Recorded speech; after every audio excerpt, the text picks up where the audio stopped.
Muito bom dia a todos. Meu nome é Renato Pacheco Neto, cônsul-geral da Suécia aqui em São Paulo.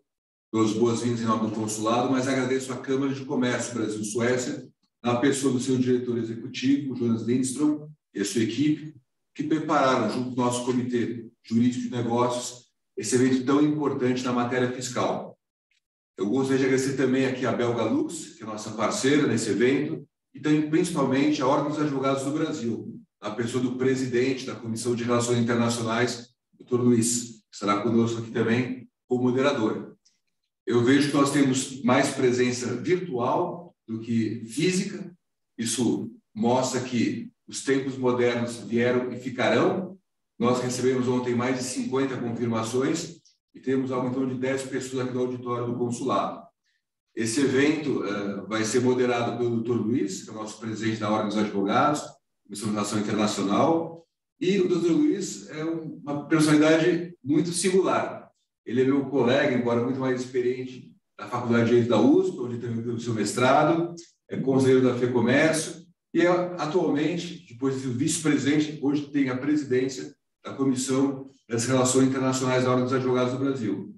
E graças ao Dr. Luiz, que foi o mentor desse projeto, eu coloquei em contato com a Câmara Sueca e também nós pudemos, enfim, trazer aqui esse público seleto de empresas líderes no Brasil, que são empresas nórdicas que hoje atuam já com muita, enfim, qualidade, com muita experiência no território do outro lado do mundo, a jurisdição brasileira. Sem mais delongas, eu queria agradecer a presença de todos vocês. Eu vou passar a palavra ao Dr. Luiz Carlos, então, que será o nosso moderador e a apresentação dos nossos palestrantes. E agradeço de antemão também o Dr. Paulo Ricardo, nosso ex-secretário da Receita, que está em Brasília, nos acompanhando, né? Doutora Gabriela, doutor Silvio, estão aqui no auditório conosco. Excelente evento a todos. E no final, após os debates, o Jonas Lindström, que é o diretor executivo, para o encerramento. Muito obrigado. Dr. Luiz Carlos, a palavra é sua. Bom dia a todos.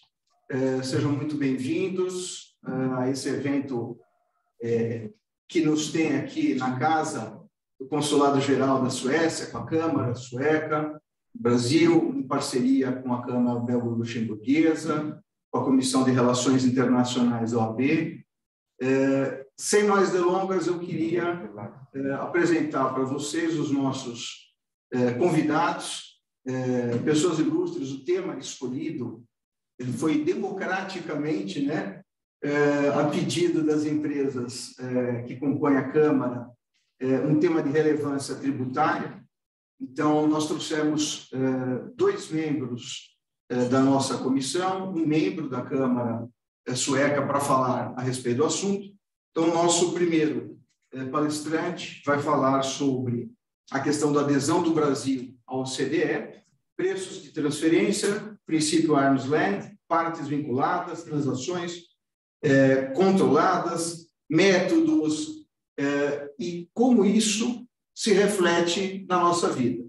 Nosso convidado é o Dr. Paulo Ricardo de Souza Cardoso, secretário adjunto e substituto da Secretaria da Receita Federal do Brasil durante os anos 2015 a 2018, graduado em Engenharia pela PUC do Rio Grande do Sul, Ciências Contábeis pela Federal do Rio Grande do Sul e em Direito pela Universidade Federal do Rio Grande do Sul, especializado em Direito Tributário pela Universidade de Brasília. Doutor Paulo, por gentileza, a palavra é sua. Por gentileza. Bom dia a todos, muito obrigado, doutor Luiz Carlos.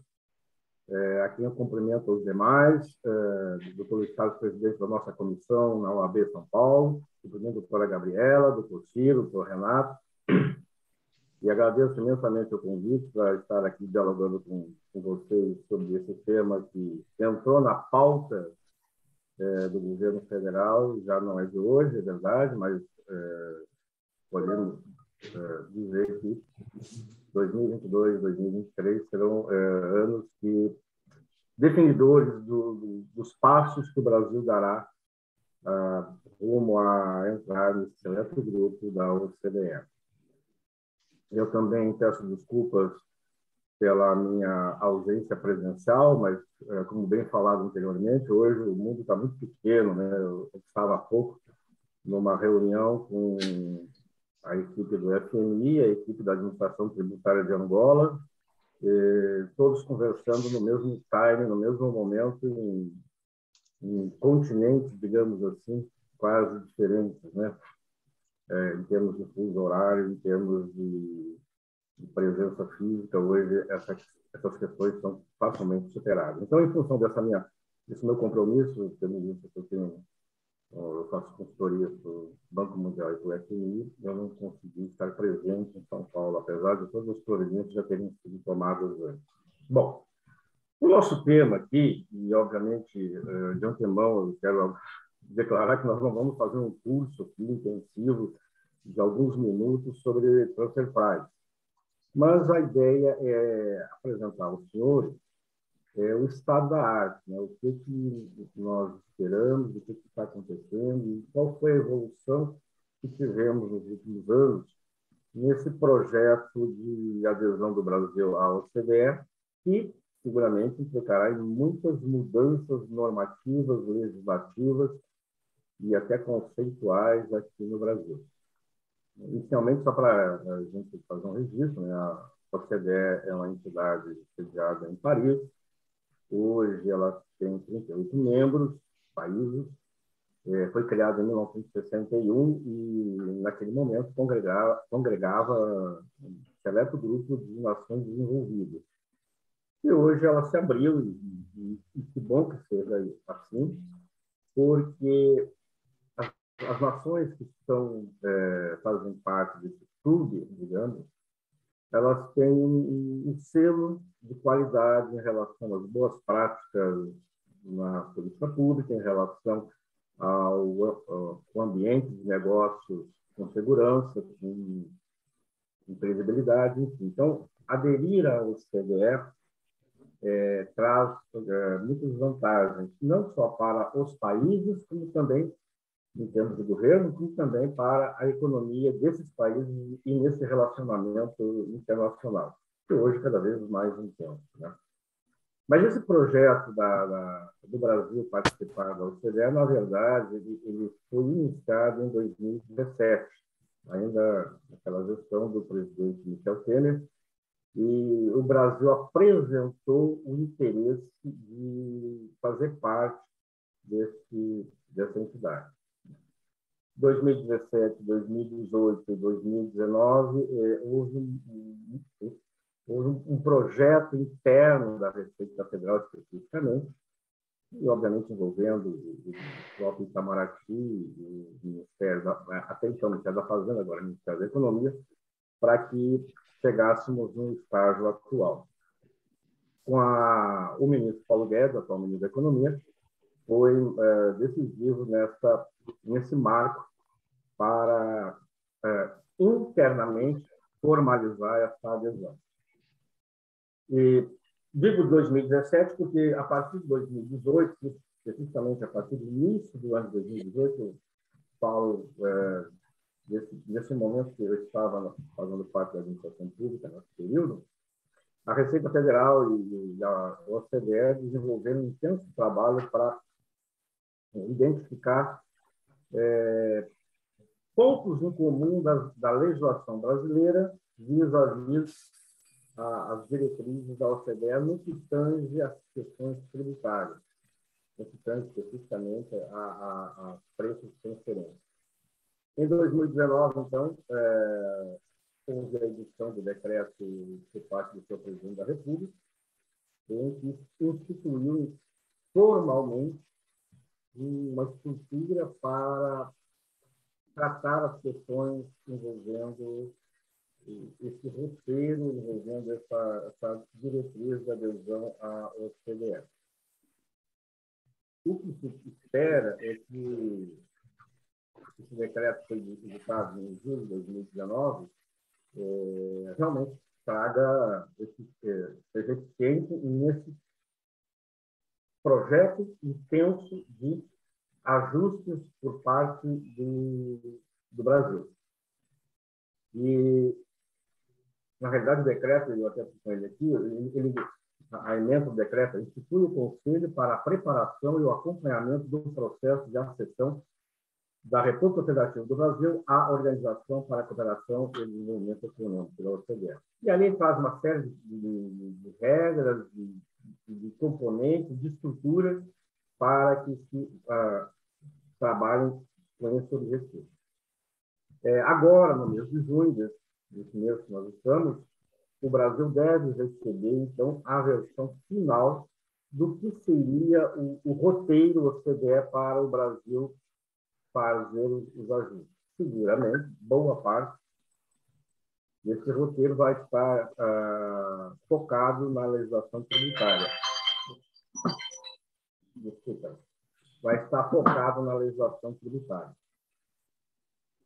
E principalmente nesses dois aspectos, transfer price e royalties, que são ajustes importantes para que a legislação brasileira seja compatível com a legislação dos demais países que fazem parte da OCDE. Como eu falei, no mês de junho, o Brasil deve receber esse roteiro. Duas áreas muito fortes, né? A área de meio ambiente, que é uma preocupação do secretariado da OCDE, e a área tributária. O Brasil não está só nessa campanha de ingressar na OCDE. Na realidade, nós temos mais 4 outras nações que também estão no mesmo estágio, apresentaram formalmente o desejo de participar da entidade, e a OCDE também está trabalhando com esses outros países no que tange essa questão do ajuste das normas internas. É o Peru, a Croácia e a Bulgária e a Romênia. Bulgária, Romênia, Peru e Croácia estão nesse mesmo patamar, digamos assim, do Brasil para adesão à OCDE. Bom, um dos pontos, e aí eu começo a passar aqui, o ponto principal da nossa conversa é a questão dos preços de transferência. A OCDE tem regras muito claras sobre essas questões de compatibilidade da legislação dos países que fazem parte desse grupo. E um foco importante é a neutralidade tributária. Tanto é possível que haja situações em que as empresas brasileiras têm um benefício fiscal quando se relacionam com empresas estrangeiras, um benefício positivo, como pode ter prejuízo também nesse relacionamento. Então, a neutralidade tributária, esse conceito de neutralidade tributária, é muito importante. E aí reside, então, a maior questão. Existe um princípio para se apurar e definir a melhor prática em relação às preços transferentes, que é o princípio arm's length. A tradução literal não é boa, mas é um conceito muito simplificado, a conduta da empresa no país A, quando se relaciona com uma empresa vinculada no país B, não pode ser diferente quando essa relação se dá com uma empresa não vinculada, ou seja, não pode haver tratamento privilegiado para as empresas que compõem o grupo econômico, ainda que estejam em outro país. Tratamento privilegiado no seguinte sentido: quando eu me relaciono, quando a empresa brasileira se relaciona com a empresa estrangeira que não tem a vinculação, ele deve ser o padrão para o relacionamento dessa mesma empresa brasileira com uma empresa estrangeira que tem a vinculação. Esse é o famoso princípio arm's length, falando de forma muito, muito simplista. E aí, essa questão, empresa controlada, empresa vinculada, empresa ligada, interligada, qual é a vantagem que uma empresa, os relacionamentos econômicos de empresas controladas ou coligadas ou vinculadas no exterior tem em relação ao mesmo relacionamento econômico que essas empresas teriam se não fosse nesse contexto vinculados, interligados e coligados. Essas regras, elas são muito rígidas nos manuais da OCDE. E nós temos no Brasil uma estrutura legal sobre preço totalmente diversa dessas regras. Nós temos o que nós chamamos aí dos métodos para apuração de transfer price brasileiros, só para ter uma ideia, nós temos 9 métodos. Esses métodos eu tenho variáveis que levam em consideração para a apuração desses eventuais diferenças, que não estão contidos nos normativos, nas regras da OCDE. Nós temos 4 métodos em relação às importações e temos 5 métodos em relação às exportações. E os métodos são muito objetivos. Olha, se a operação, a empresa estrangeira está vendendo para a empresa brasileira e há um vínculo entre essas duas empresas, o que se apura é qual é o valor que essa empresa estrangeira venderia para uma outra empresa, descontando a margem de lucro para mandar esse produto, esse serviço para o Brasil, assim, do contrário, em relação às exportações. Há uma grande expectativa nesse processo de como o Brasil, são poucos os países do mundo que têm essa legislação semelhante do Brasil, e essa legislação, a do Brasil, depois dos 9 métodos, ela não consegue hoje, em função do relacionamento, do desenvolvimento econômico, ela não consegue abarcar todas as situações, ela não consegue abarcar situações que tratam abarcar de forma objetiva, já que a proposição do Brasil, a lei brasileira, trata sempre de forma objetiva. Abarcar situações que envolvam royalties, por exemplo, serviços financeiros, questões de commodities agrícolas, há uma dificuldade quando você não tem comparativo em outros países.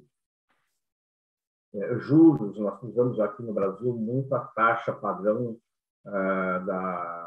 do Reino Unido, a LIBOR, mas nem sempre isso é uma realidade para a economia e para o relacionamento financeiro das empresas brasileiras. Enfim, os nossos 9 métodos não conseguem abarcar todas as situações que hoje existem. Por sua vez, os métodos também, o formato e a cartilha, a OCDE, também tem problemas. E, inclusive, nem todos os países, os 38 membros da OCDE, seguem rigorosamente, literalmente, essas recomendações da OCDE sobre preços transferentes. Há sempre ajustes que a legislação interna de cada país faz. Então, o que se ponha, o que virá agora, e aí eu já informo que o governo brasileiro, como eu disse, o meu vizinho recebe aí o script final da OCDE. Mas já se sabe que preço de transferência, royalties, essas questões tributárias vão estar formando boa parte desse capítulo, de um capítulo desse roteiro. A indagação que se faz hoje vai ser possível, por exemplo, as empresas que estão aqui sediadas, e pelo conceito no Brasil, empresa nacional, empresa que está no território nacional, independente da origem, do capital, etc. Vai ser possível as empresas que estão aqui sediadas fazerem a opção, olha, é mais interessante usar o método PIC, ou o método CPL, ou um dos 9 métodos que hoje nós temos, em detrimento aos métodos, às recomendações da OCDE, ou seja, ou não. Ou a Lei 9.430, que é a lei que no Brasil trata da legislação sobre preço de transferência, ou essa lei vai ser integralmente revogada.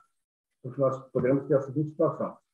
Pode ser que haja empresas que, ao aderir ao modelo OCDE, não tenham o mesmo tratamento que ela teria adequado na apuração dos resultados, no relacionamento com as empresas ligadas lá dos outros países, que ela teria, digamos assim, uma certa vantajosidade. Não teria essa vantajosidade se o Brasil aderir ao modelo OCDE. Então, há um movimento que entende, olha, assim como em outros países, o Brasil pode se aderir, pode contemplar o modelo OCDE, mas as empresas brasileiras teriam opção. Ou usa o modelo OCDE, ou usa o modelo brasileiro nos 9 metros. Então, essa é uma opção. Aliás, essa opção, inclusive, essa tese, inclusive, é muito bem defendida pelo professor Heleno Torres.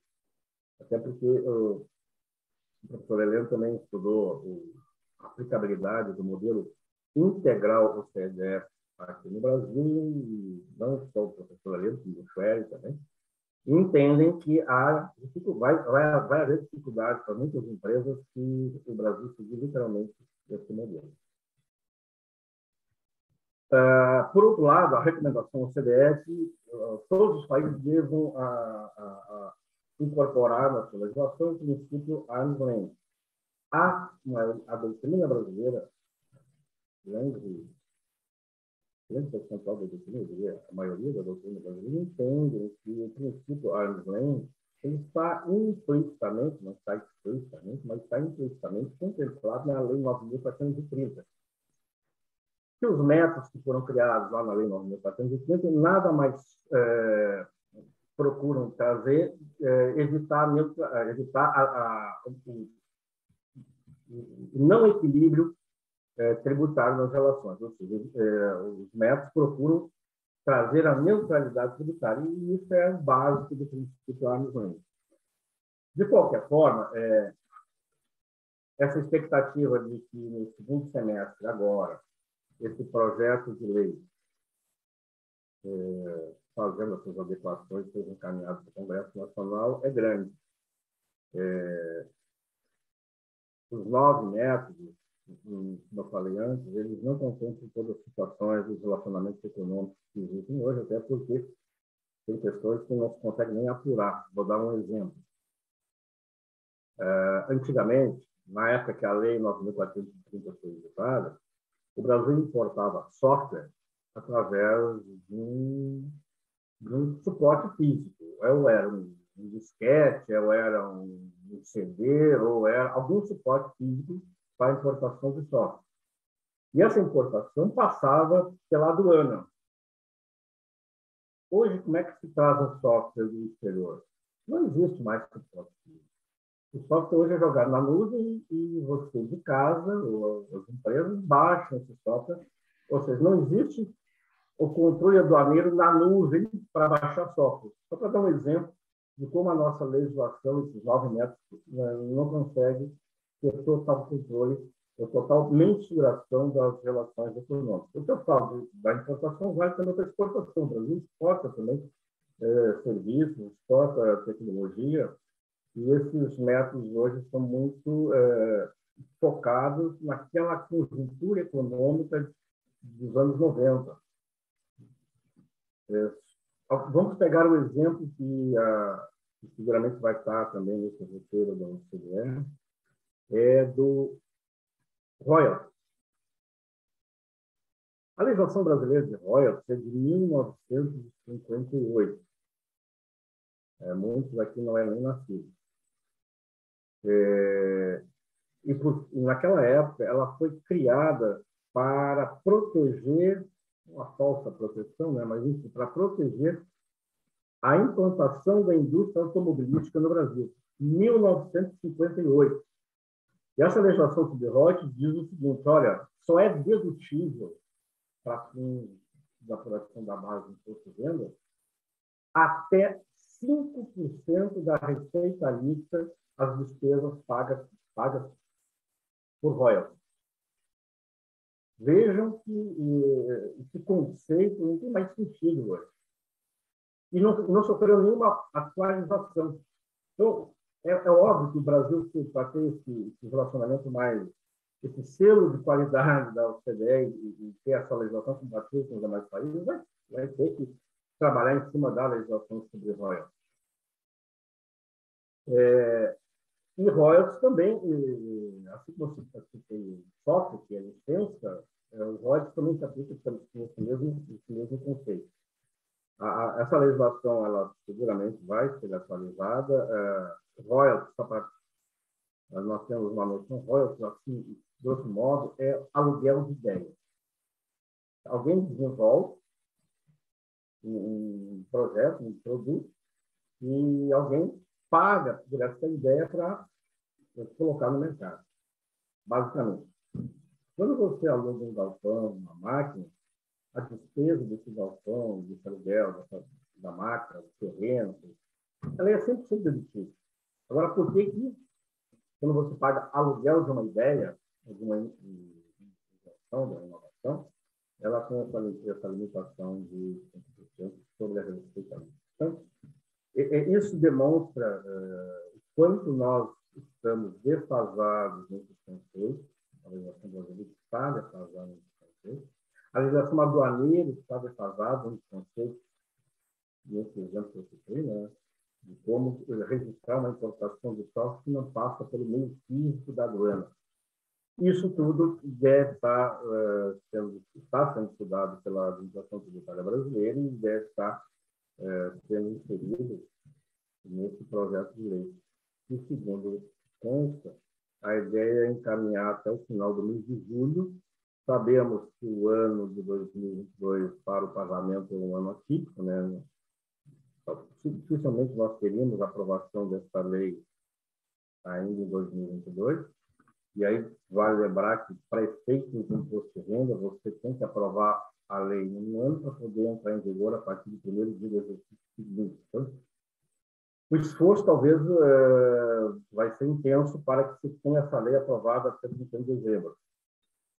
Para entrar em vigor a partir de 1º de janeiro de 2023, aí sim abriria um grande espaço para, até o final do ano de 2023, o Brasil aderir formalmente ser aceito no grupo da OCDE. Mas, se não for aprovado neste ano, e venha a ser aprovado em 2023, essa efetividade da adesão do Brasil ao OCDE ficaria só para 2024. Então, esses times, esses tempos, são muito importantes nessa gestão que o governo brasileiro está fazendo para entrar no grupo da OCDE.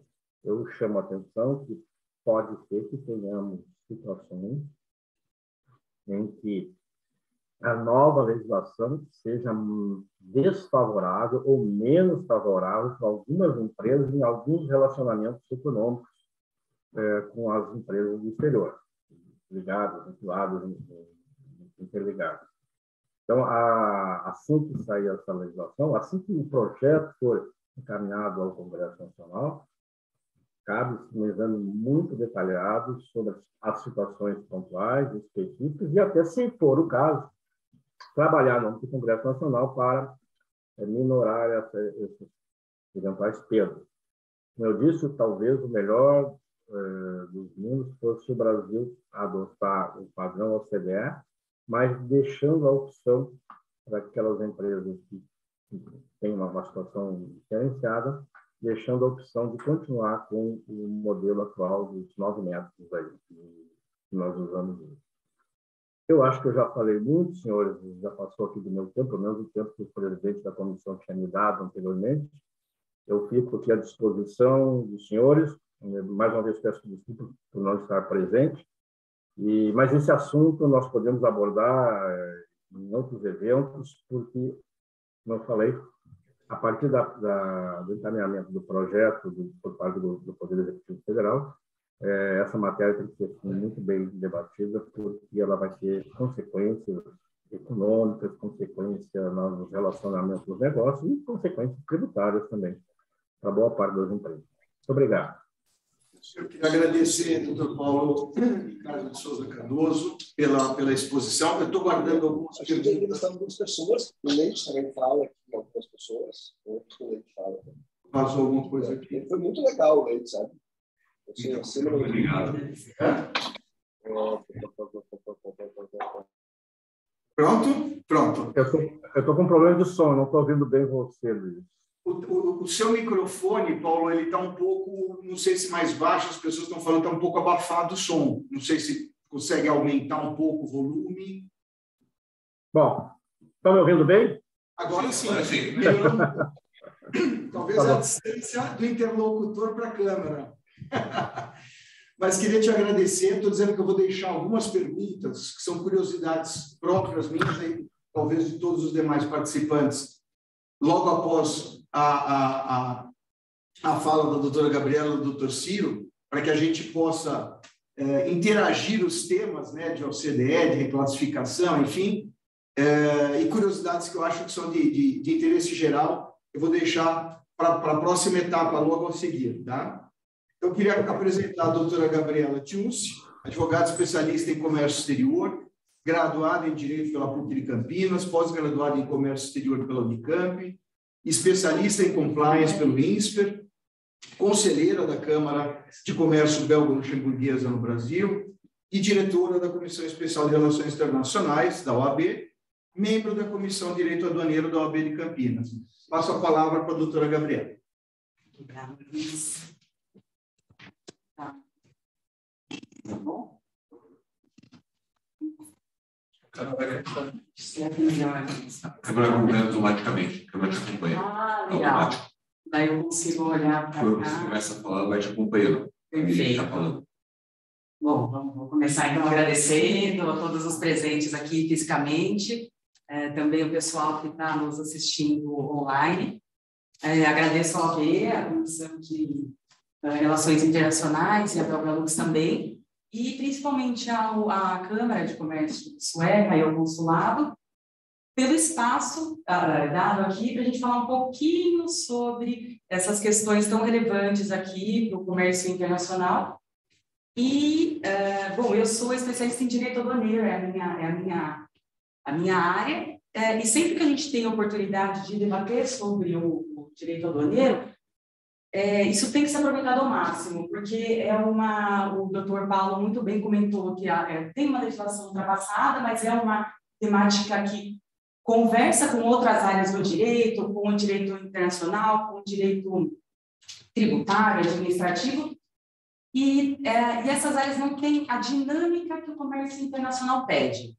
Então, a gente tem sempre que debater e trazer à tona alguns temas para que os operadores estejam atualizados e entendam a importância de alguns temas para a área, como por exemplo, o transfer pricing, a questão do valor aduaneiro. E eu vou tratar aqui rapidamente sobre a classificação fiscal, que é um outro braço muito relevante do comércio exterior também. Eu acho que, na verdade, é a base de qualquer operação de importação ou exportação de mercadorias. Luiz, eu lembro que a gente fez uma palestra junto, alguns anos atrás, se eu não me engano, eu falei sobre compliance no comércio exterior, e você resumiu minha palestra naquela ocasião como gestão de risco, então, que era o termo da vez, e naquela palestra eu sigo insistindo que é o tema da vez, gestão de risco e gestão de documentos e informações pelas empresas. Isso se aplica também e muito diretamente à classificação fiscal. Eu trouxe uma apresentaçãozinha, PowerPoint, só para eu me guiar aqui, acho que fica fácil para o pessoal visualizar também. Pode abrir, por favor? Já pode ir para o próximo slide, por favor. Aqui, isso.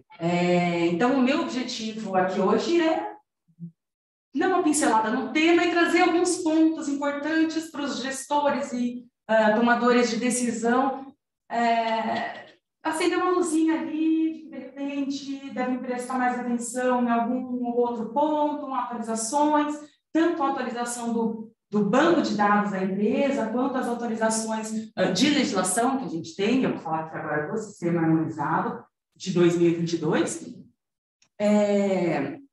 Então, se os senhores voltarem para casa com uma pulguinha atrás da orelha, de repente tem que dar uma checada na informação, como isso está sendo tratado na empresa, aí eu já fico satisfeito que eu cumpri a minha função aqui. Então, o que é esse sistema harmonizado? Para que ele serve? Eu vou trazer um exemplo prático aqui. Eu venho aqui falar com o meu despachante aduaneiro, meu agente de cargas em São Paulo, e eu quero fazer uma importação de girimum. O cara pode nem saber o que é, ou não sei o que é abóbora. Ou se eu falo aqui no Brasil, a gente tem mexerica, poncã, tangerina, que é tudo a mesma coisa, mas cada uma é chamada de um jeito, uma determinada região. Isso se aplica também ao comércio internacional. Então, os países têm que ter uma harmonização, uma uniformização para classificar e designar as mercadorias. Para isso, foi desenvolvido, no âmbito da Organização Mundial das Aduanas, a OMA, o sistema harmonizado, que é o sistema harmonizado de designação e codificação de mercadorias. E o designação não está ali à toa. Então, primeiro a gente precisa entender qual é a mercadoria, quais são as especificações dessa mercadoria, para então classificá-la em algum código do sistema harmonizado. Então, esse sistema de codificação, ele é formado esses códigos são formados por 6 dígitos. Atualmente, ele é utilizado por mais de 200 países e abrange 98% do comércio mundial, ou seja, praticamente tudo. E até aqueles países que não são signatários desse acordo internacional, que é a Convenção Internacional sobre o Sistema Harmonizado, eles usam o sistema harmonizado como base para a troca de mercadorias também.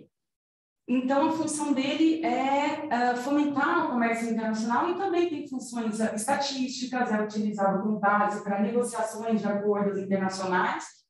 E aqui no Brasil, ele tem funções ainda que vão muito além, até mesmo do comércio exterior, eu vou falar um pouquinho mais adiante. Para a gente entender, então, o sistema harmonizado, a SH, ele tem as regras gerais de interpretação, que devem ser consideradas quando a gente for classificar as mercadorias, as notas explicativas do sistema, que a gente chama de NESH, e as notas de seção, do capítulo e de subposição.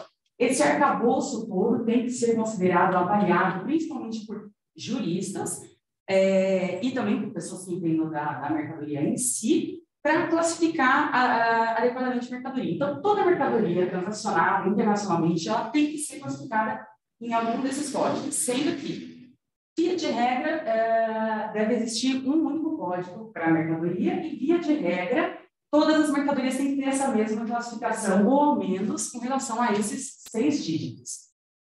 Pode passar, por favor. Eu trouxe aqui só uma foto para a gente ter uma ideia, para quem não tem familiaridade com o tema. Aqui é o sistema harmonizado, a primeira seção. Então, ele começa com animais, depois vai para plantas, até chegar naquelas mercadorias mais sofisticadas, ou de maior valor agregado. Então, aqui é a primeira seção, animais vivos, produtos do reino animal, já tem as notas da seção, então aí vai ter, se classificam nessa seção, tais produtos, com exceção destes que vão se classificar naquela. Então, tem todas essas explicações para cada uma das seções, os capítulos e os detalhamentos. Pode passar, por favor. O sistema harmonizado, esses códigos são atualizados a cada 5 anos. Então, a última atualização tinha sido em 2017 e a gente teve agora essa de 2022, com efeito aqui no Brasil a partir do dia 1º de abril. Já está valendo essa nova classificação e as alterações se referem principalmente aos setores agrícola, químico, madeireiro, têxtil, metais básicos, máquinas, transportes e alguns outros que não tem como a gente... Só todos, eu acredito que o meu colega Alcir vai detalhar, talvez um pouquinho, mas é só para, assim, quem opera com essas mercadorias, sugiro que dê uma olhada nessas atualizações, e essa nova versão considera também questões socioambientais, de ESG, e também bens de uso duplos, então são mercadorias que podem ter finalidades lícitas, mas também podem ser usadas para fins de terrorismo ou utilização e fabricação de armas de destruição em massa. E também abrangemos várias novas tecnologias. Então, classificação de drones, por exemplo. A gente tinha, se eu não me engano, 3 soluções de consultas diferentes para drones, porque uma entendia que ele tinha uma função de filmagem, a outra de foto, a outra de... Enfim, eu não me recordo agora das 3, mas pode ter transporte de mercadoria, o que quer que seja. E agora isso foi um pouco mais bem definido nessa versão 2022, que já está agora no Brasil. Pode passar, por favor. Então, a gente tem esse sistema, o sistema harmonizado, que aqui no Mercosul, a gente detalhou um pouco mais. Então, o código é formado por 6 dígitos e os países podem incluir dígitos além desses 6. Aqui no Mercosul, a gente incluiu 2 itens que a gente chama de item e subitem, 2 dígitos, item e subitem, para detalhar um pouquinho melhor essa mercadoria. Nos Estados Unidos, são 4 dígitos além daqueles 6. Então, o código lá é formado por 10 dígitos. Mas o ideal é que, pelo menos, os 6 primeiros dígitos sejam universais. Pode passar, por favor. O Brasil passou a adotar a classificação do sistema harmonizado, salvo engano, em 86, que foi antes mesmo do Mercosul. Então, a gente já adotava antes de se criar o bloco, e com a criação do Mercosul, foi criada também a nomenclatura comum do Mercosul, a NCM, que ela é baseada no sistema harmonizado com mais esses 2 dígitos que eu acabei de comentar. Eu mencionei a versão atual, qual é a base normativa dela aqui no Brasil. Então, a NCM é a base da TEC, que é a nossa tarifa externa comum do Mercosul, que define as alíquotas do imposto de importação para todos os países do bloco. Tem algumas previsões na TEC, então a gente tem a LETEC, que é uma lista de 100 NCMs que os países do bloco podem ter, com uma tarifa diferente da definida na TEC. Pode ser acima ou pode ser abaixo, e essa tabela de 100 NCMs, 20 deles podem ser atualizados a cada 6 meses. Existe ainda a exceção por desabastecimento, então, que é mesmo uma exceção. Se eu não me engano, a gente teve até uma lista de itens do Covid também, que entraram como exceções, a TEC. E existe também a possibilidade de ex-tarifário, que esse instrumento ele existe para os outros países do bloco também, e ele é uma exceção, uma redução da tarifa, uma redução da alíquota do imposto de importação para bens de capital e de informática e telecomunicação, desde que não exista similar nacional. Então, é feito um pleito junto ao governo, se comprovando que não existe o similar nacional, que aquele bem faz jus ao ex-tarifário, e essa redução é publicada, então a empresa pode se valer disso nas suas importações. Aqui são 2 oportunidades de redução, então, de pagamento de tributos por conta dessas exceções legalmente previstas à tarifa externa comum. E como que a gente consulta isso? As empresas têm vários programas que fazem essas consultas sobre não só a tributação, mas também o tratamento administrativo das importações, mas isso está no site da Receita Federal, a gente consegue fazer uma simulação.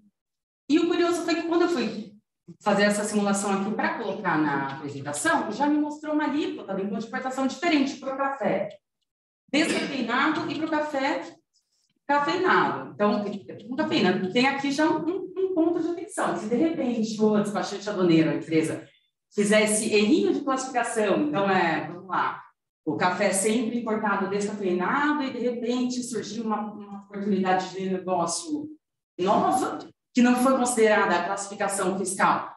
Lá no comecinho, quando do planejamento, a gente tem esse impacto de alíquota do imposto de importação de 8%. É um custo muito relevante quando a gente fala de importação. Isso não pode ser ignorado. Eu acho, aliás, que a classificação ela tem que ser estudada antes do planejamento de negócios, então, antes do planejamento financeiro e logístico. Porque esses dias eu ouvi de um colega, despachante aduaneiro, ele estava atendendo o cliente dele, ele ficou um pouco em dúvida sobre a classificação que o cliente estava usando, fez uma revisão.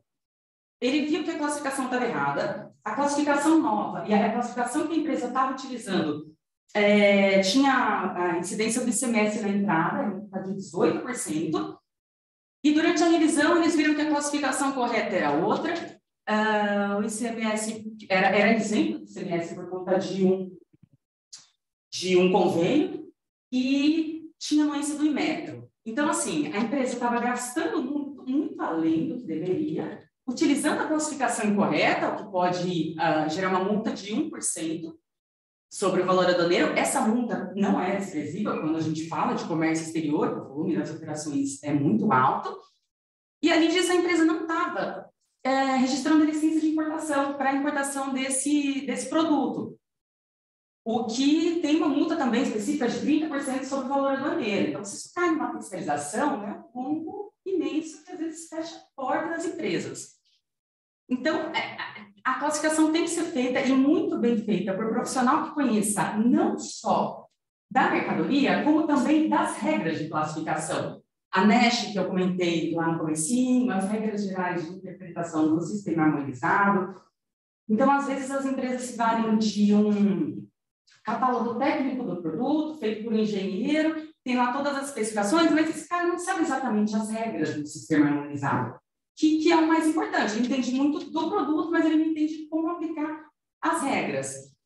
E aí de nada adianta, porque você tem que ter, são especificações, tem muitas especificações, e um equívoco de classificação pode representar um impacto muito grande, ou uma economia muito grande, como nesse caso do meu colega. Pode passar, por favor. Eu não vou explicar todo o despacho aduaneiro de importação aqui, mas só para eu explicar onde que pode pegar essa questão da classificação aqui numa operação prática no dia a dia. Eu coloquei aqui o licenciamento um pouco apagadinho, porque ele vem antes, na verdade, o despacho aduaneiro, ele se inicia com o registro da declaração de importação, porém, algumas mercadorias têm esse licenciamento prévio. Então, o importador vai lá e registra a ADI, a declaração de importação, que é como se fosse, é diferente, mas é como se fosse uma declaração do imposto de renda. Então, é o próprio importador que insere as informações, via de regra, o sistema, o Siscomex, não tem um flag que indica se uma classificação está equivocada, se a descrição está incompleta. O importador insere as informações e essa ADI é encaminhada para o canal de conferência pelo Siscomex. O sistema da Receita Federal, ele vem sendo aprimorado, é um sistema inteligente de gestão de riscos. Então, ele tem vários critérios que não são de conhecimento de todo mundo, senão não teria muito sentido, mas de acordo com esses vários critérios relacionados à mercadoria, aos operadores, ao país de origem e de destino, eles encaminham essa ADI para alguns canais de conferência, verde, amarelo, vermelho ou cinza. Canal verde é 95% das importações. Não tem conferência física e nem documental. Canal amarelo tem a conferência documental. Então, se for parametrizado em canal amarelo, o fiscal deve conferir os documentos instrutivos da operação. Canal vermelho é feita a conferência física e documental. E o canal cinza é um pouco mais complexo, nos casos que tem indício de subfaturamento relacionados à valoração aduaneira normalmente. Nessa seleção que é muitas vezes conferida a classificação fiscal também. Então, está lá no despacho aduaneiro, o fiscal tem uma dúvida sobre a classificação utilizada pela empresa. O que é o ideal? Que a empresa já tenha no seu banco de dados, e agora, principalmente com um novo processo de importação, com o catálogo de produtos, tem que ter disponível ali na mão, não só as informações do produto, mas também o laudo de classificação, que vai ter os fundamentos daquela classificação. Então, se o fiscal te pede uma documentação para comprovar que a classificação que você está usando é a correta ou não, e a empresa apresenta só um catálogo do produto, isso fica muito vago, além de passar a impressão que a empresa não tem a devida gestão das suas informações e documentos. Então, o interessante é que tenha sempre um laudo de classificação indicando como que se chegou até aquela NCM. E daí, muitas vezes, a mercadoria é desembaraçada, sem questionamento algum, e às vezes existe uma exigência para reclassificação. O fiscal entende que a classificação é outra. Muitas vezes a empresa concorda, porque tem uma pressa em liberar, e concorda em pagar, e depois resolve isso, etc. Mas esse não é o caminho mais adequado, principalmente quando a gente fala aqui desses sistemas de gestão de risco tão modernos que a Receita tem. Primeiro, porque oscilar a classificação não é legal. Então, se tiver um questionamento lá na frente e o importador precisar defender a classificação que ele usa, como que ele vai justificar? Que hora ele retifica, cada vez que tem alguma exigência, ele retifica. Então, questões como essas, os importadores eles têm que estar preparados. Pode retardar um pouco o despacho aduaneiro, mas vale muito a pena discutir, levar a discussão adiante, defender a classificação utilizada, se o importador tiver certo disso, tiver a documentação, etc. E, caso contrário, de fato, retificar não só essa operação, mas aí dar uma olhada em todo o teu histórico. Por quê? A gente tem em seguida o desembaraço aduaneiro e a entrega da mercadoria mediante a apresentação de determinados documentos. Mas não acaba aí, não acaba com a entrega da mercadoria. O fisco tem até 5 anos para fazer uma revisão aduaneira. Normalmente, ela é feita nos últimos 4 para 5º ano. E daí, se você retificou na declaração de importação, viu que a classificação fiscal estava equivocada e não retificou no ano passado, você tem um passivo que, como eu falei, pode fechar as portas da empresa, além da multa de 1%. Sobre a classificação, por conta da classificação incorreta, tem ainda a multa de ofício de 75% sobre a diferença dos tributos recolhidos, caso haja. Pode ter uma multa por ausência de licença de importação, tem os juros e multa de mora, e também pode ter, de repente, a classificação correta tem uma medida antidumping aplicável, que nunca foi recolhida por esse importador, uma medida de salvaguarda, e vários outros detalhes. A classificação fiscal é muito importante. Então, é importante que o importador tenha sempre o seu banco de dados atualizado e dê bastante atenção quando são feitas essas exigências fiscais, porque pode ser uma oportunidade de repente, consertar, identificar, ou pelo menos de ter uma noção de qual problema que a empresa tem. Eu já trabalhei com revisão de banco de dados de empresa, que a gente viu que a classificação estava equivocada. Teve um caso, por exemplo, que a tecnologia do componente tinha mudado de LCD para LED, ou do contrário, agora não me lembro. A empresa não atualizou a classificação e a gente falou, é isso, o tamanho do rombo é esse, aqui estão as multas, isso aqui é tudo que pode acontecer daqui para trás. Se você cai numa revisão aduaneira, como que a gente vai fazer agora? A empresa não tinha condição de retificar e recolher toda a diferença. Ela optou por fazer isso em parte das operações passadas e deixou lá um budget, mas isso estava avisado. Uma gestão não deixa de ser uma gestão de risco. A empresa sabe isso que ela está exposta e o que pode acontecer, e ficou lá. Nesse caso, ela resolveu ir torcendo para que não tivesse essa revisão, mas ok, estava ciente do equívoco, do tamanho do equívoco e de quanto poderia custar. Pode passar, por favor.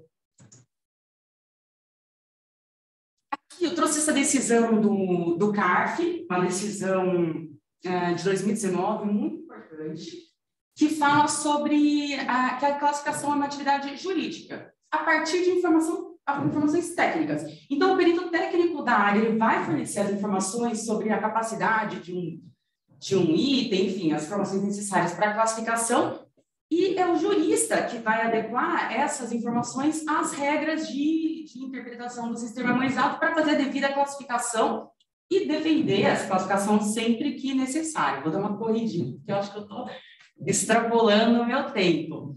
Aqui existe a possibilidade de fazer uma consulta sobre classificação fiscal, quando o importador tiver dúvida ou quando for um item novo. Então, ela pode ser formulada pelo sujeito passivo da obrigação tributária, administração pública ou a entidade de classe. Essa solução de consulta bem feita vinculante, então, uma vez proferida a solução de consulta, o sujeito tem até 30 dias para retificar os documentos. A partir de então, ele pode ser autuado por conta de uma classificação incorreta, se assim for o resultado dessa consulta. Durante o período de trâmite da consulta, não pode ser aplicada a multa, não pode ser cobrada a multa por erro de classificação. Pode passar. Bom, por fim, eu só vou mencionar muito rapidamente alguns casos práticos que são interessantes e mostram a relevância assim, desse tema. Aquele leite de rosas, não sei se todo mundo lembra, mas essas informações são públicas, os processos são públicos. Existiu uma discussão se trata de uma loção embelezadora, que tem 22% de IPI na época, ou um desodorante corporal. Essa discussão foi para o CARF, e naquele caso foi decidido que é um desodorante corporal por conta dos componentes do leite de rosas. barra de cereal. Já teve uma discussão se era flocos de cereal ou produto de confeitaria. E, nesse caso, o fisco ganhou, então, que é um produto de confeitaria e tem incidência de IPI na alíquota de 5%. Aqui, é só importante mencionar, a gente fala bastante do IPI, poderia ser uma alíquota de imposto de importação, mas o nosso regulamento do IPI é uma cópia da TEC, da tarifa externa comum. Inclusive, para os itens que não são industrializados, eles estão lá na tabela do IPI, na TIP. Então, assim como foi atualizada a TEC, já foi atualizada a TIP também, inclusive, a gente teve vários problemas por conta disso. Crocs, teve a discussão do Crocs que ficou muito famosa. Nesse caso, não era nenhuma diferença de alíquota. Sapato impermeável e sandália de borracha tinham as mesmas alíquotas, mas para uma delas existia uma medida antidumping. E nesse caso do Crocs, a empresa utilizava uma classificação, por uma exigência fiscal passou a utilizar outra, e depois foi exigido que retornasse para a primeira classificação. Foi até afastada a multa, nesse caso, porque o contribuinte foi, de fato, induzido a erros, foi reconhecido. Sonho de valsa, ele é um waffle, ele não é um chocolate. Ele tem uma alíquota de 0% de IPI, ele não é um bombom. O sonho de valsa e o ouro branco, eles não são bombons, eles são waffles. Teve uma discussão também sobre a impressora, bloqueadora ou scanner. E a gente tem agora a impressora 3D. Então, assim, com relação à impressora, a gente já teve várias funções de consulta. Se na época que tinha a máquina de fax também, e hoje em dia ela é tem multifunções. Eu trouxe aqui esses exemplos, e para falar muito rapidamente, assim, é um tema muito importante para o comércio exterior, que também tem reflexos no mercado interno. Então, para o ICMS, IPI, PIS e COFINS também, não só para o imposto de importação. Então, a classificação tem que ser levada a sério. Não pode deixar na mão de um despachante aduaneiro que não seja também especialista em classificação. A empresa tem que ter os documentos disponíveis para ter na mão sempre que for solicitado pela fiscalização. E é um tema que sim, tem que ser considerado pelos gestores, tamanha a relevância, como a gente viu aqui. Agradeço pela atenção, senhores, e todos vocês. Queria agradecer a doutora Gabriela. Você falou 1.300, é isso? 1328. 328. A gente consegue assim escutar a conversa dos outros, né? Muito bom. Queria agradecer as palavras da doutora Gabriela e explicar para todos vocês a preocupação nossa na OAB.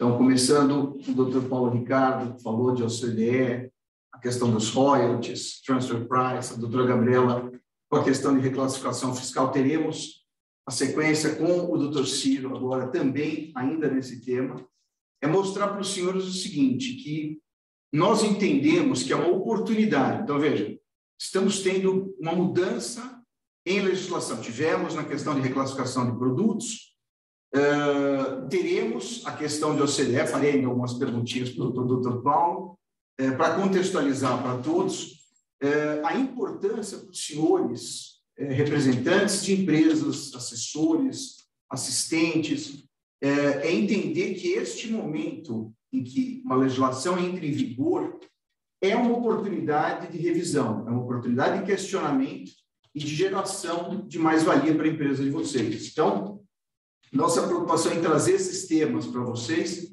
é esse enfoque, observar a redução de risco, geração de mais-valia, com essas ferramentas, com esses temas novos que estão surgindo, uma oportunidade de debater isso e aprofundar.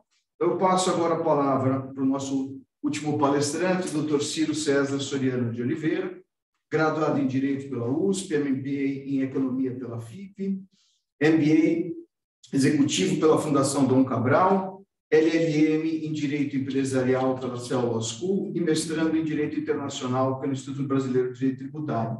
Dr. Ciro, por gentileza. Obrigado.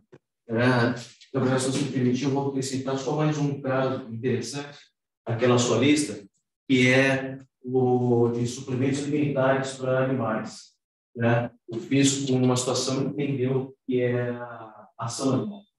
E meu cliente falou o seguinte, eu não consigo dar esse suplemento na colher na boca da vaquinha. né? Então, a gente tem algumas dessas situações e traz à tona muito importante uma preocupação, como o Luiz estava comentando, do planejamento, da abordagem do assunto dentro de um contexto maior, digamos assim, ou seja, a questão do comércio exterior tem esse foco extremamente importante na questão da importação de produtos, da exportação de produtos, no qual o sistema harmonizado é de extrema importância, mas, além disso, eu acho que o começo da palestra, com a fala do Dr. Paulo, foi bastante importante, porque nos traz a visão um pouquinho mais ampla onde que esse assunto está inserido, né? Na medida em que o Brasil está ingressando na OCDE, então todo um trabalho feito por conta disso, nessas questões relativas ao preço de transferência, e que, por assim dizer, que tem a ver o preço de transferência com a questão da valoração aduaneira, né? Digamos assim, a gente precisa apoiar a régua para cada um deles, porque na medida que a gente tem um limite de dedutividade do imposto, ou seja, não pode importar tão mais caro, né? Importar também tão mais barato, talvez nos traga algum problema no respeito à valoração aduaneira, né? A abordagem do Dr. Paulo no início, na questão do tratamento entre as partes vinculadas, essencialmente é um ponto importante os dois temas, né? Eu acho que a gente pode já entrar um pouquinho, por favor, no tópico específico, que é já da questão exterior, a questão do sistema harmonizado. Você pode já colocar no segundo, por favor? Já. Aqui, se ela vai pegar. Aqui também para mim. Pode ir para o próximo já, por favor. Eu vou, assim, passar um pouco... Eu não vou entrar em todos os detalhes técnicos, eu acho que foi importante a abordagem que a Gabriela deu, mas eu só queria trazer onde nós estávamos e onde nós estamos, né? Pode passar para o próximo, por favor? Se você puder clicar, que eu estou fazendo aqui uma pequena evolução histórica, né? O Siscomex, criado e apresentado em 93, depois, 4 anos depois, nós tivemos o Siscomex, primeiro para exportação e depois o módulo para importação. Depois, ali, um novo processo de importação, como disse chamado, em 2014.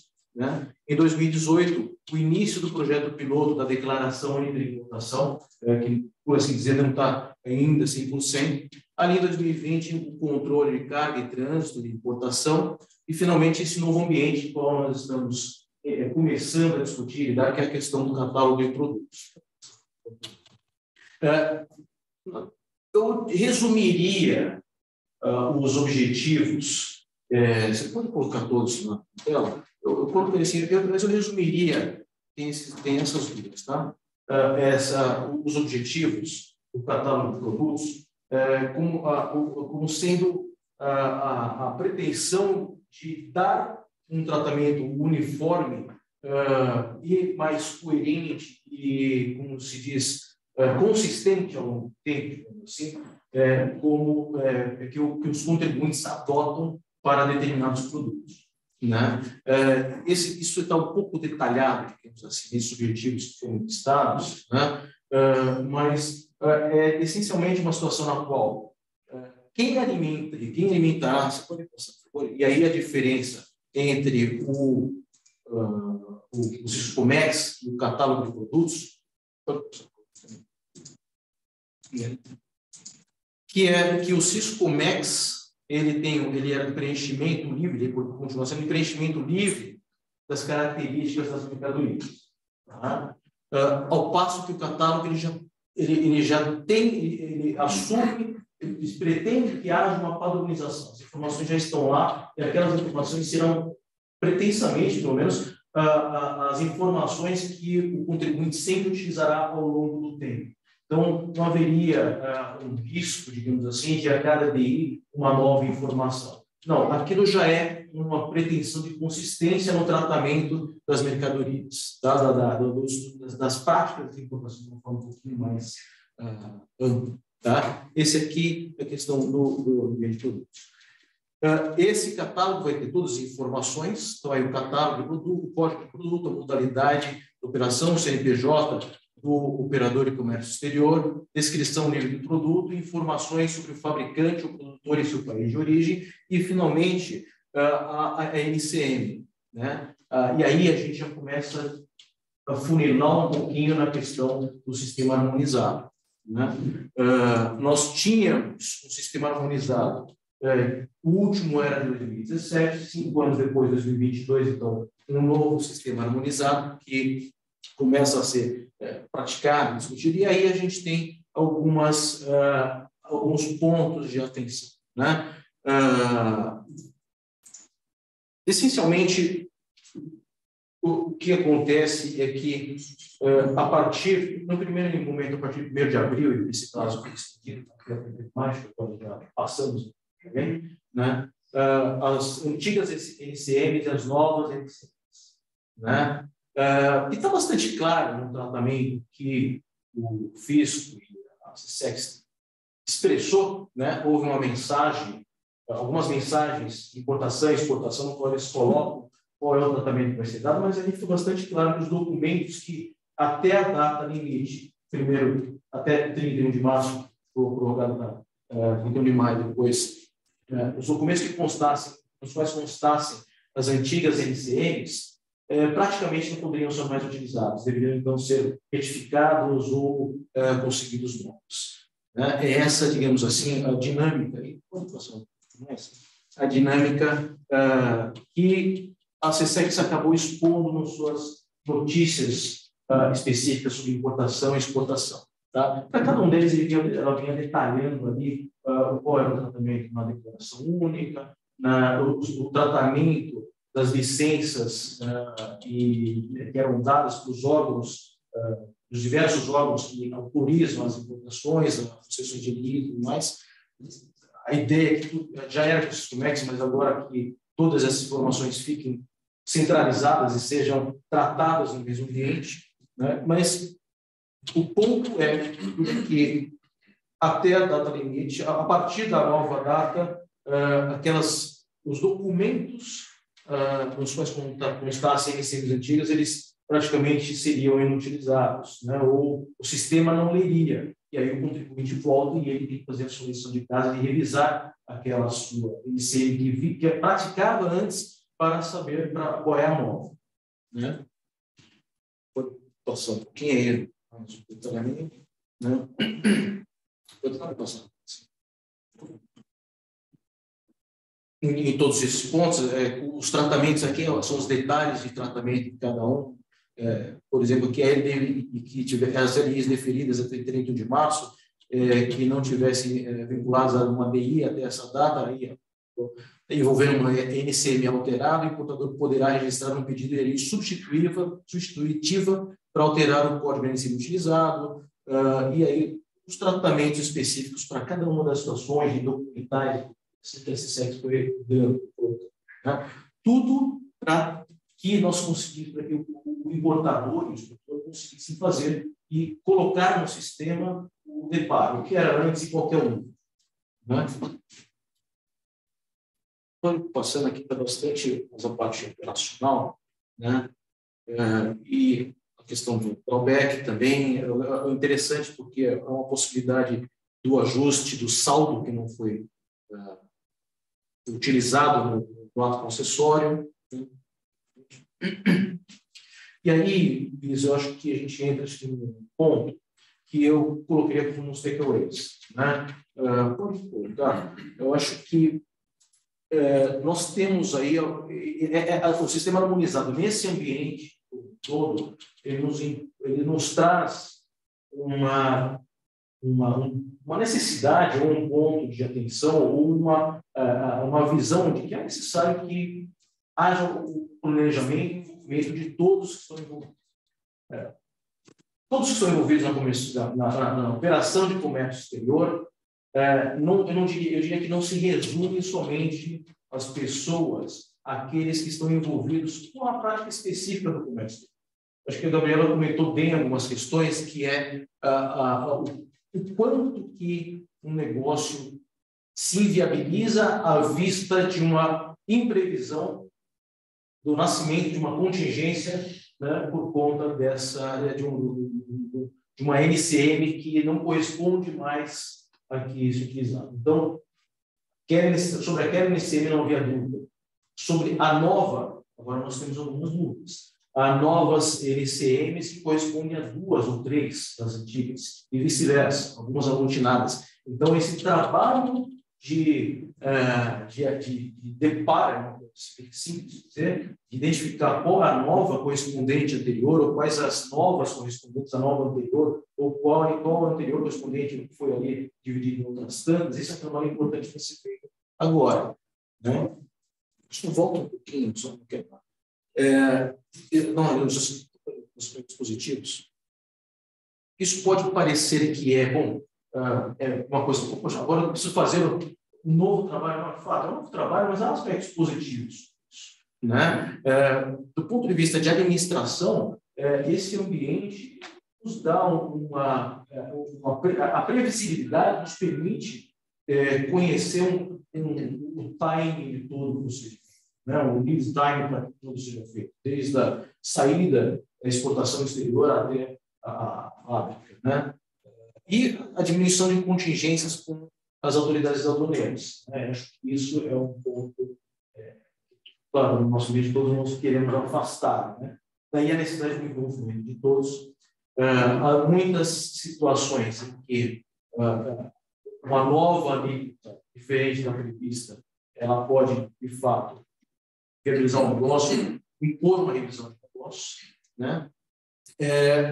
O que eu acho importante mencionar é que existiu, pelo menos eu não senti que existiu uma pretensão de modificação de carga tributária. Esse não é o ponto a ser discutido. A questão é de que se precisa identificar quais são as NCMs correspondentes. Isso é questão a ser feita. Né?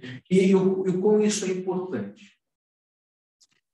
Aqui, onde está a nova, né, a correlação. Experiências recentes no que diz respeito à mudança de NCM. Nós tivemos a questão da redução de IPI. Né? A redução de IPI que foi promovida pelo governo há muito tempo, ela tinha sido feita sobre a NCM do sistema de 2017, anterior. Só que o sistema de 2017 já estava previsto para mudar para um novo, né? A partir dali de 1º de abril, depois prorrogado. Bom, então aquela redução IPI ela era temporária, né? Ou não era temporária? Nem se revelou que talvez fosse. Né? Chegou o 1º de abril, o dia em que algumas verdades se revelaram. Né? Qual era a NCM que deveria ser praticada por todos? Porque ninguém estava, de fato, não havia uma uniformidade na prática entre contribuintes e entre fiscos, né, federal e estaduais. Algumas secretarias dando tratamentos diferentes do que estavam dando para o fisco federal. Né? Bom, e o meu cliente não aceita a minha nota porque a NCM é diferente da dele. Né? Então, algumas questões assim práticas, né, que a gente, algumas situações práticas observadas em razão dessa mudança da NCM, nesse caso não decorrente do contribuinte, felizmente. Né?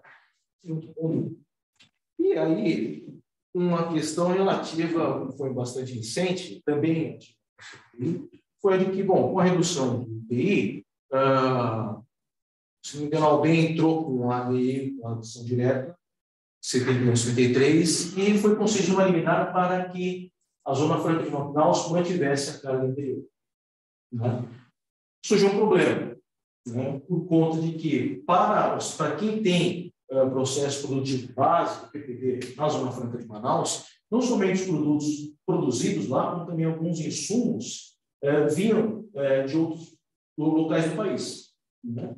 A situação é que, como dar para determinadas mercadorias o mesmo tratamento, né? Ou, melhor, tratamento diferenciado à vista de que alguns deveriam manter a mesma alíquota anterior, o outro já praticando a nova, sendo que estaríamos falando de mesmas iniciantes, né?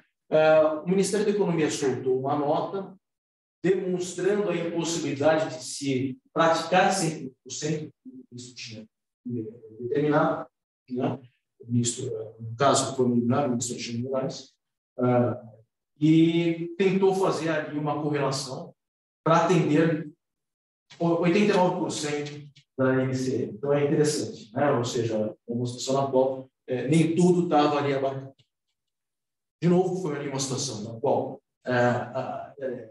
felizmente, não se deu em razão da iniciativa do contribuinte, né? Mas isso é uma situação fundamental, mas revela o quão sintomático passa a ser essa questão da uniformização de eficientes, revisão de eficientes e o envolvimento de todos no negócio. Entendeu? Pessoal financeiro, pessoal de planejamento, de compras, né? Pessoal que precisa se envolver com todos nós, isso muitas vezes a gente não percebe essa sincronia, essa afinação entre alguns departamentos. Então, acho que é isso que é importante a gente mencionar e trazer aqui, Luiz, o que se revela nessa mudança de sistema harmonizado, que, em princípio, já era esperado, porque cada 5 anos isso é feito, mas o que ela acarreta e qual é a necessidade de planejamento à vista do ambiente que nós temos vivido hoje. Eu acho que é isso importante, a mensagem que eu preciso amarrar. Muito obrigado. Bom, obrigado.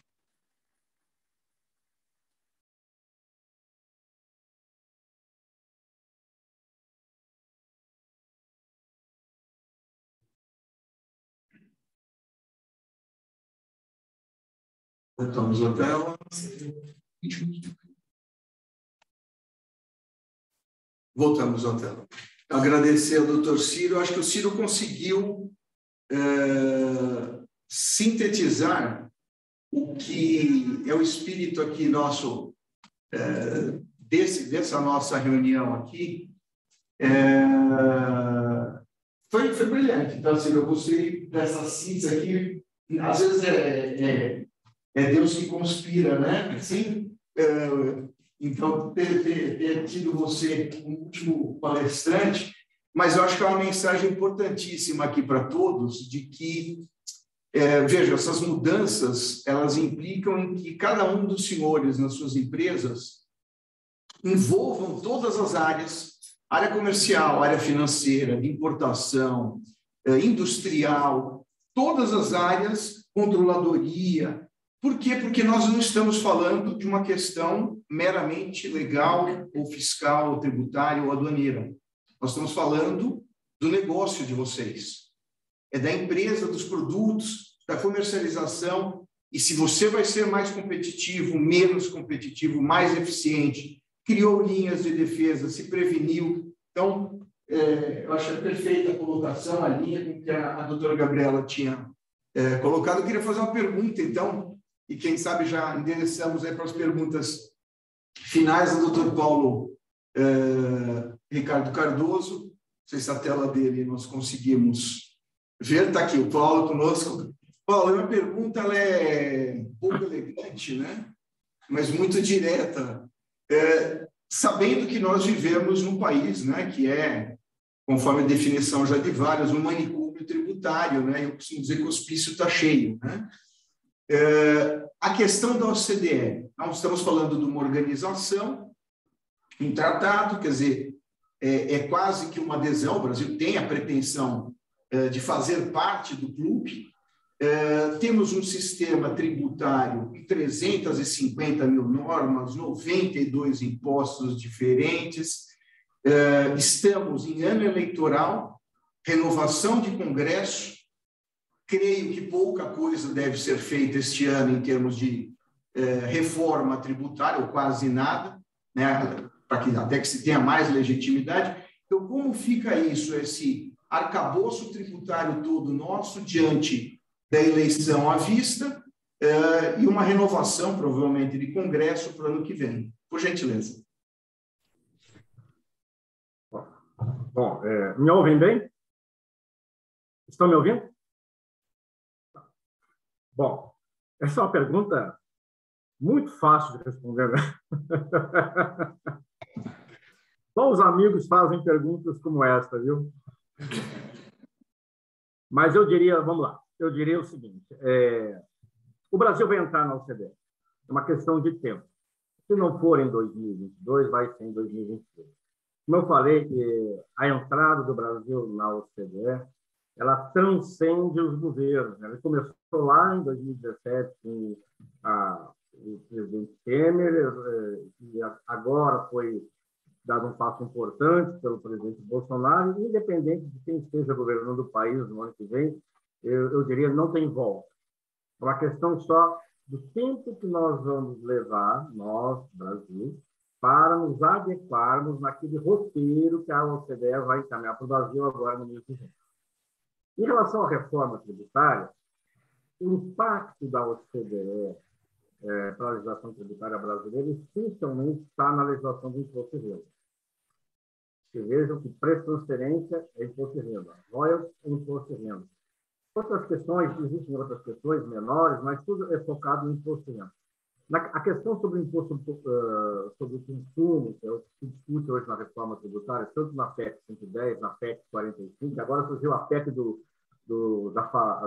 da família Orleans e Bragança, né, que é a PEC 7.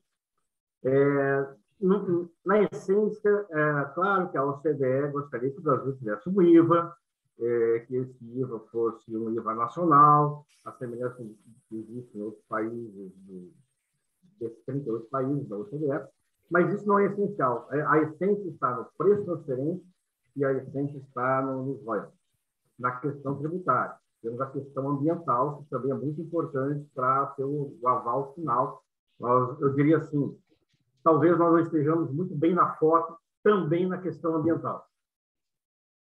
E aí tem que ter um processo bem mais intenso do que nós estamos fazendo hoje. Qual é o cenário que se tem hoje em relação a essas duas questões, imposto de renda e reforma tributária? Nós temos um projeto de lei que foi aprovado na Câmara, a relatoria do deputado Fufuca. Vocês já ouviram falar do deputado Fufuca, né? Ele foi aprovado na Câmara, foi encaminhado para o Senado. Lá no Senado, ele foi distribuído para o senador Ângelo Coronel, que tratava da alteração do imposto de renda. Na essência, tributar dividendos, esse é um outro ponto não tão relevante, mas é importante para a OCDE, que os países tenham legislações que permitam a tributação na distribuição de dividendos para fins de imposto de renda. Esse projeto traz outras alterações importantes, corrige a tabela do imposto de renda da pessoa física, mas tudo isso tinha validade lá em 2021. A ideia era que esse projeto fosse aprovado em 2021 para valer já em 2022. Bom, o senador Ângelo Coronel, eu já fiz algumas reuniões com ele falou em alto e bom som: esse projeto eu não vou dar seguimento. Por duas razões. Ele discorda de algumas questões que a Câmara colocou, e, segundo, ele entende que o melhor seria um novo projeto, contemplando alguns tópicos desses, mas de iniciativa do Senado. Por que de iniciativa do Senado? Ele, como senador, quer ter um novo projeto. Porque o Senado, ao ser um projeto de origem do Senado, passa a ser a casa revisora. Se a Câmara alterar, volta para o Senado para validar ou não as alterações. No caso do projeto da Câmara, a Câmara é a casa revisora. Então, vai para o Senado altera, a Câmara volta para a Câmara e a Câmara pode não aprovar. Então, a ideia do senador Ângelo Coronel é nesse sentido. Nas últimas semanas, eu diria assim, há 3 semanas atrás, há uma articulação por parte do Ministério da Economia, envolvendo o Ministério da Economia, junto ao Senado, para viabilizar um projeto de lei que trate de imposto de renda. E, seguramente, essas articulações refere-se ao projeto sobre transferência, vai contemplar a tributação de dividendos, que vai contemplar reajuste na tabela de imposto de renda das pessoas físicas. Então, é provável que todos os atores conspirando a favor que esse projeto saia do Senado, sim, seja aprovado a ponto de entrar em vigor a partir do ano que vem. Ainda que estejamos em processo eleitoral, digamos assim, complexo. Mas vocês sabem que, tendo vontade política, tendo a situação e alinhamento entre Senado, Câmara e Poder Executivo, um projeto dessa natureza ele pode ser votado em questões de meses. Inclusive, ainda não voltamos ao ritmo normal de funcionamento do Congresso. Então, o que eu chamo de ritmo normal de funcionamento do Congresso? O ritmo normal de funcionamento do Congresso é seguir o regimento estabelecido antes da pandemia, em que os projetos têm que passar por várias comissões. Por exemplo, esse projeto ele tem que passar pela Comissão de Finanças, tem que passar pela Comissão de Constituição e Justiça e outras comissões. Isso demanda, sim, um tempo de tramitação. Como nós estamos na excepcionalidade decorrente da pandemia, é possível o presidente do Congresso, no caso o senador, ou o presidente da Câmara, o deputado, é possível eles suprimirem a tramitação de alguns projetos nas comissões. Então, havendo um acordo, um acordão, no bom sentido, ele pode ir direto para o plenário e ser votado. Eu diria que o time nós vamos ter com maior clareza agora, a partir do mês de julho, sobre a viabilidade desse projeto de lei que trata de imposto de renda e, por conseguinte, os ajustes necessários para a adesão à OCDE, se ele realmente vai ter essa evolução que eu estou aqui a expor para os senhores. Porque julho, e aí vai começar mais efetivamente a campanha, a gente vai ver qual é o cenário, as discussões ideológicas que vão estar em jogo, mas eu não recebi, assim, eu não tenho nenhum input, tanto de nenhum dos candidatos hoje na lista de viabilidade para ganhar as eleições, restrições à adesão do Brasil ao OCDE, a não ser alguns termos da adesão. Como esse que eu comentei anteriormente, do Brasil abdicar, abandonar totalmente a sua estrutura legislativa que tem sobre o assunto, estrutura legal, e aderir integralmente à estrutura da OCDE. Aí tem certas restrições, mas eu acho que isso pode ser superado. Nós temos algumas perguntas ou mais tempo, senão vou... É 11h30, né? Vamos para o encerramento. Então, não sei se alguém gostaria de endereçar pelo menos uma última pergunta. Temos o chat está aberto, se alguém quiser mandar a pergunta por chat, está bem-vindos. Mas também, se tiver perguntas, dúvidas depois, podem mandar para a Câmara ou para a Câmara, eu posso repassar para os palestrantes, tá? A gente continua a conversa, porque não acabou. Assuntos não faltam. Você me permite, Jonas? Sim. Então, só para... queria agradecer a você por nos abrir a casa, ao Renato, sempre super gentil, parceiro, amigo, irmão, em relação a todas essas nossas iniciativas. Agradecer aos nossos palestrantes, presencial, virtual. Já fica o compromisso do Dr. Paulo, a primeira vinda dele a São Paulo, a todos que tiverem interesse em aprofundar esse tema, a gente coordena via Câmara Sueca esse encontro, acho que vai ser muito produtivo. A minha visão é de que a OCDE, né, vocês fizeram uma linha de tempo, nós temos um aspecto, aquela parte de regularização de capitais, que já era uma coisa necessária para todo o Brasil que queria candidato a aderir ao OCDE. Eu imagino assim, a mensagem a adesão é uma questão interessante para o Brasil, traz transparência, deve impor uma competitividade, uma clareza de normas. O Paulo não falou diretamente, mas no finalzinho ele colocou, quer dizer, traz uma questão tributária importante não apenas para as empresas, mas para todos nós, nas pessoas físicas, vai mexer com isso, porque passa pela competitividade ou não do Brasil. Está claro para mim que vai ter uma métrica que não é única, quer dizer, vai ser discutido.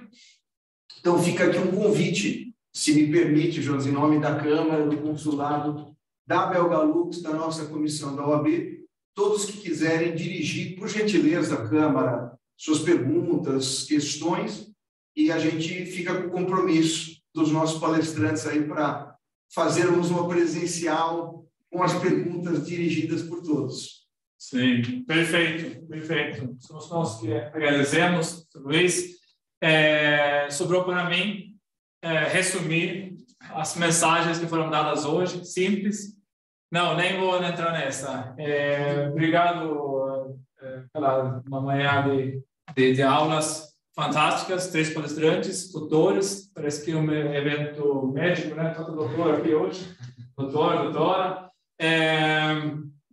Resumindo, mais uma vez está comprovado que o Brasil não é o país para iniciantes, realmente. Mas as empresas suecas que estão aqui presentes não são iniciantes, a maioria está aqui 50, 60, 70 anos, mas continuando com os desafios, né? Mas graças a Deus tem essas pessoas competentes para ajudar, tá? E o Brasil tem bastante capacidade e competência para essas empresas novas que estão vindo agora. Então, mais uma vez, obrigado pelo evento, obrigado, Renato Pacheco, por ceder essa sala para nós. E vai ter mais. Daqui a uma semana, vamos falar sobre metaverso. A Scania, a Ericsson e a IBM vai falar sobre como o metaverso pode ajudar seu negócio. É outro tema interessante, cheio de desafios e oportunidades. Tá? Mais uma vez, doutor Paulo, obrigado por participar de Brasília. Boa sorte com as reuniões aí. Quem quiser ligar a câmera aí para ter uma foto? Temos uma tela cheia aqui com amigos nossos assistindo. Quem topa uma foto? Pode ligar a câmera, por favor, para encerrar.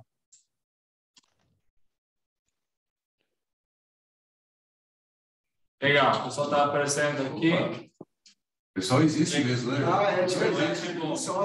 Estamos aqui. Obrigado pelo Igor, também nosso técnico, também vai tirar foto daqui a pouco. Mais câmeras, por favor, vamos tirar uma foto. Quem está de pijama, vai correndo, troca a roupa rápido. Jonas, parece que o pessoal fala do dia da Suécia, quem quiser participar. O Renato, nosso cônsul aqui de São Paulo, está convidando todo mundo para a Igreja Escandinava, domingo que vem, dia 5, às 15 horas, tem comemoração Dia Nacional da Suécia, que na verdade é dia 6, mas no dia 5 já vamos comemorar com música, comida, programas culturais, Igreja Escandinava. Todo mundo bem convidado. Tem mais informações do site do consulado aqui em São Paulo. Pronto, bastante gente na tela. Vamos entrar aqui. Vamos levantar aqui. Você faz a foto, aqui. Você vai aqui lá. Primeiro, acho que é o print screen, né? Que ele faz. O print screen. Vamos jantar aqui, talvez mais um pouquinho. Isso aí, né? A câmera ela já pega. O Luiz tem que falar, porque aí a câmera vai melhor para ele. Por favor, Luiz, pode encerrar. Ele vai falar um pouquinho. Vamos gravar as fotos, então. Por isso é print screen, né?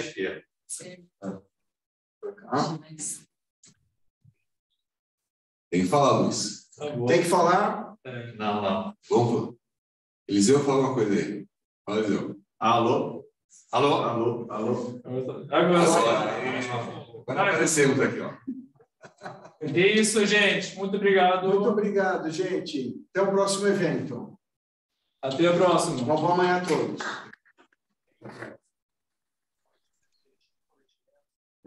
Obrigado. Vamos tirar uma foto.